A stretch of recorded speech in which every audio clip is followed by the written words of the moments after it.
Order! Order! You are an incorrigible delinquent at times. Behave yourself, man!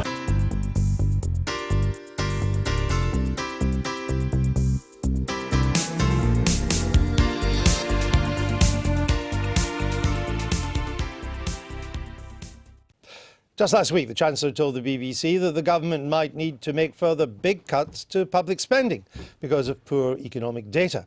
He refused to rule out increasing taxes, but said he didn't think significant tax rises would help the UK economy. While the UK economy remains one of the fastest growing of the developed nations, official figures show that UK growth this year is expected to be lower than last year, maybe slowing to around 2012 levels, just over 2%.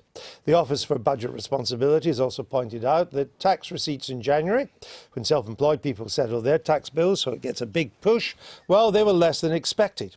The Chancellor has had some good news too, though, including his announcement this week that, according to him, reducing the top rate of income tax from 50 pence to 45 has raised £8 billion. But some economists say he may struggle to meet his borrowing targets. He usually does for this financial year. The Treasury only has £7 billion left to spend in the next 2 months if it's to meet the forecast for the deficit for this financial year, half of what it borrowed in the same period last year. The results we now face are a lopsided economy, the rapid growth of insecure, low-paid jobs, sluggish private investment, declining productivity and stagnating or falling incomes for the majority. Our alternative is to put investment first.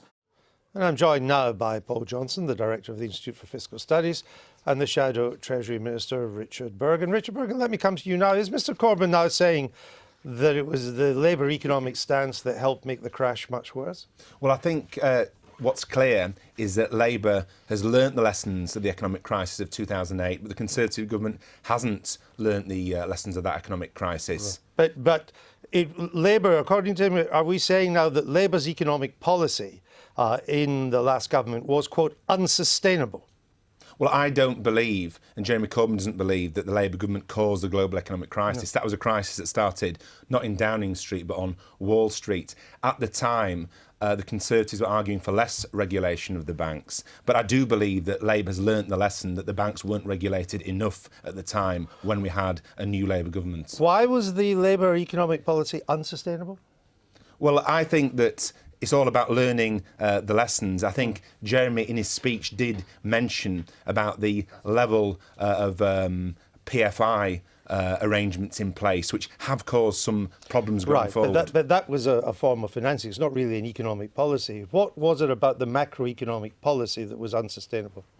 Well, it's all about learning the lessons. We want a thriving financial sector, but one that is well regulated and one in which people length and breadth of the country can share in the benefits of. Instead, at the moment, we've got a banker's chancellor who has really got a recovery built on sand, I'm afraid. Was Gordon Brown a banker's chancellor? I don't believe so, but I believe it's important that we learn the lessons. In what way wasn't he a banker's chancellor? He wasn't the banker's chancellor. He took massive revenues from the banks, and he had very light touch regulation of the banks.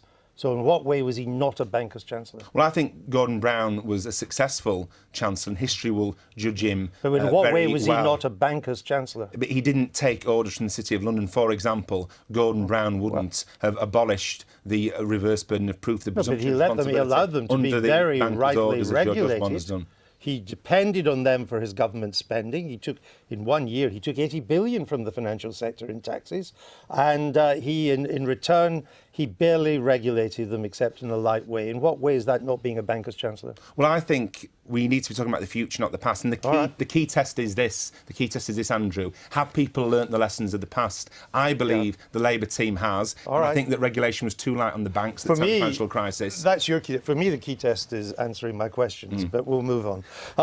Paul Johnson, will George Osborne meet his borrowing target this year?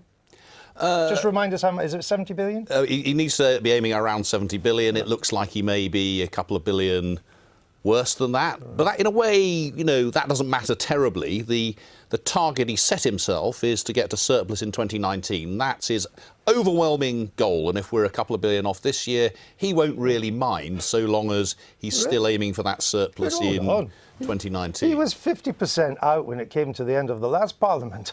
Yes, and that's why it's So looking he can't forward. Keep is on where being it matters. out every year and be credible, can he? Well, I agree, and that's why he's, you know, what he's focusing on is wants to get to surplus in 2019. I think that's where he's going to have potential problems this time round, because he didn't leave himself with much room for manoeuvre back in the autumn statement, and things have got worse since then. Right, and we did the autumn statement live on this channel, and here's the rub. He had found this 27 billion down the back of the Treasury sofa, and he used it for all sorts of things, including getting out of the tax credits problem he was in. Is it not clear that given these problems, that given his own targets, he should have used some of this money to cut the deficit?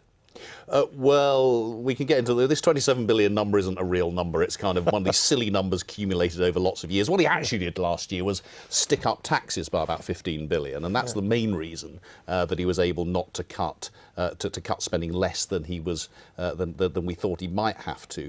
The key thing is he set himself this very clear, very transparent, very obvious target. Surplus in 2019. He's put it in law, and he's left himself with not very much room for manoeuvre. And if the economy turns out to be just a bit worse than he thought 3 or 4 months ago, that's going to be harder to achieve, and that will either require him to increase taxes, to cut spending some more, or find some other asset sales or some other way of getting around that. But won't people find it hard to work out how he could be Mr. Quite Bountiful in July, Mr. Pretty Bountiful in November, and grind by March?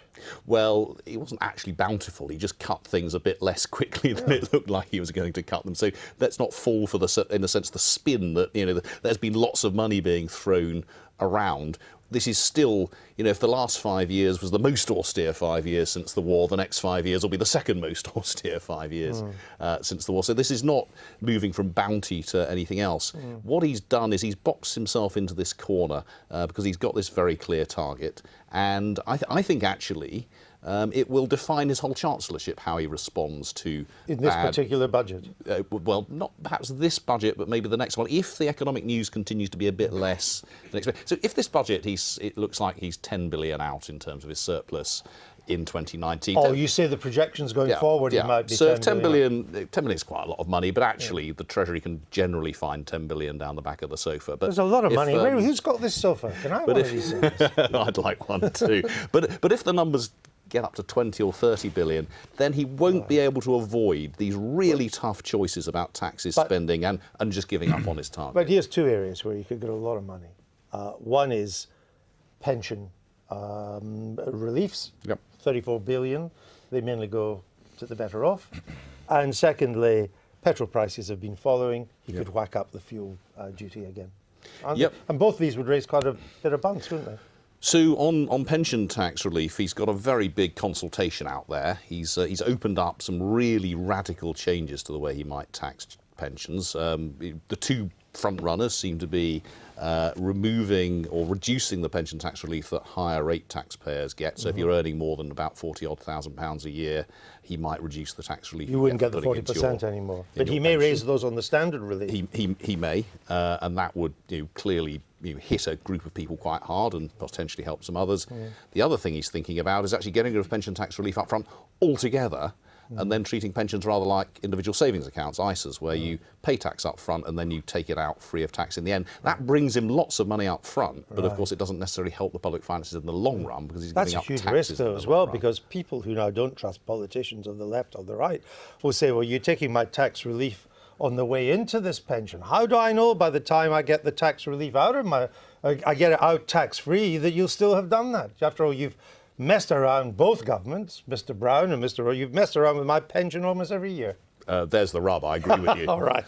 Is it, Mr. Perkin, is it Labour's policy that the deficit should continue to come down in this decade?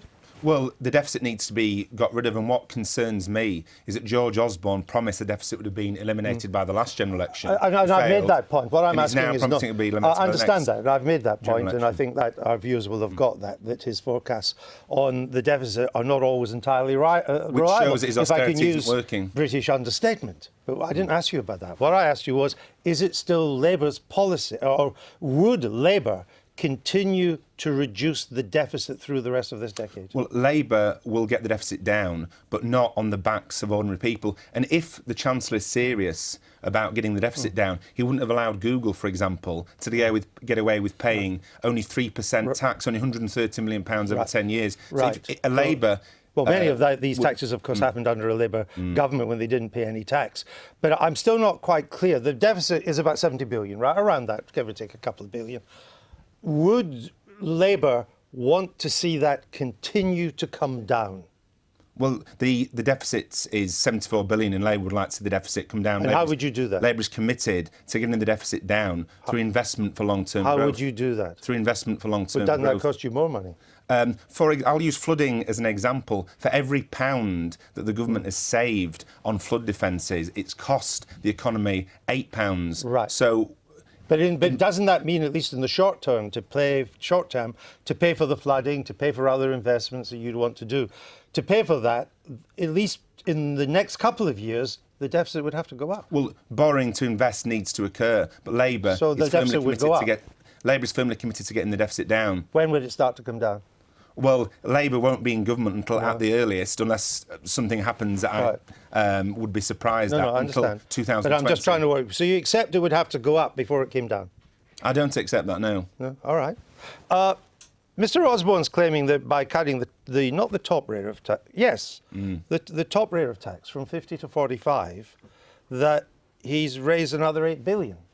Is that true? No. I mean, there was a lot of, what happened was that he announced beforehand that he was going to move the top rate from 50p to 45p. Right. So what a lot of people did was, instead of taking their income in the year that it was 50p, they took their income in the year afterwards. So it looks like, well, in fact, more money was raised in that year, but that's a one-off effect, just like when the 50p rate was introduced. A lot of people, because people were given lots of warning, and this was done in a way to minimise the amount they get, so they pay their tax first. But then it looked like it was raising very little. So it's, and other people have made other, I think, foolish remarks about what happened as a result of this change. So it looks like the richest got richer in that year. Well, they didn't. They just took their income at a different point. But if it showed that once that displacement effect has worked its way through, which it will in the next tax year figures that we get, if it still shows the revenues are higher, won't that make its point? Well, if the revenues continue to be higher, then it will look like it's had some sort of effect. But, the best estimate is that by cutting the top rate from 50 to 45p, it might have cost you a very small amount, probably. I mean, it's not bringing in lots of additional revenue, but it's probably not costing you much either. All right, we'll see what he says on the budget. This is a bit of a test for Mr. Osborne's political ambitions, isn't it?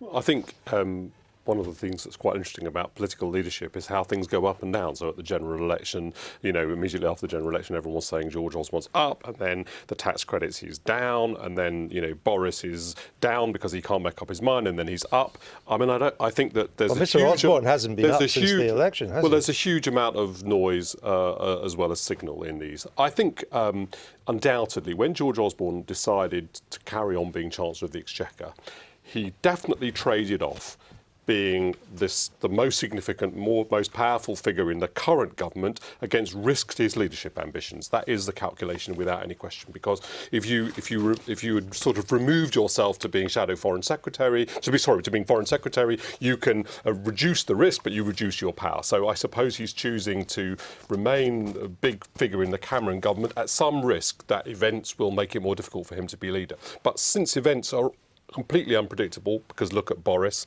his political leadership ambitions are also buffeted around by events. I think that's probably a reasonable trade-off to make. If we vote to remain, yes, Who's going to be the next Tory leader? My view's always been that Boris Johnson has the ball at his feet, actually, because I think he's very popular with Tory members. I think he's popular with the public. The question with him always is, will people find that bluster charming, or will they think it's disguises that he's confused? And we won't really know that until he has high office. One of the ironies is that if he were to be punished by David Cameron by being kept out of office altogether, that could actually assist his leadership ambitions. I think the most difficult thing for him would be to take serious big office and then be challenged by that. It's very brief. What would be most in Labour's interest to be up against in 2020? Mr. Johnson and Mr. Osborne? What interests me isn't the soap opera in the Conservative Party. What interests me is what people out there in the real world are saying. Okay, and they're saying all right. things aren't going as well as it should be. All right, we'll let you all get back to the real world. We'll stay in our little cocoon. Thank you very much, both of you. I've been getting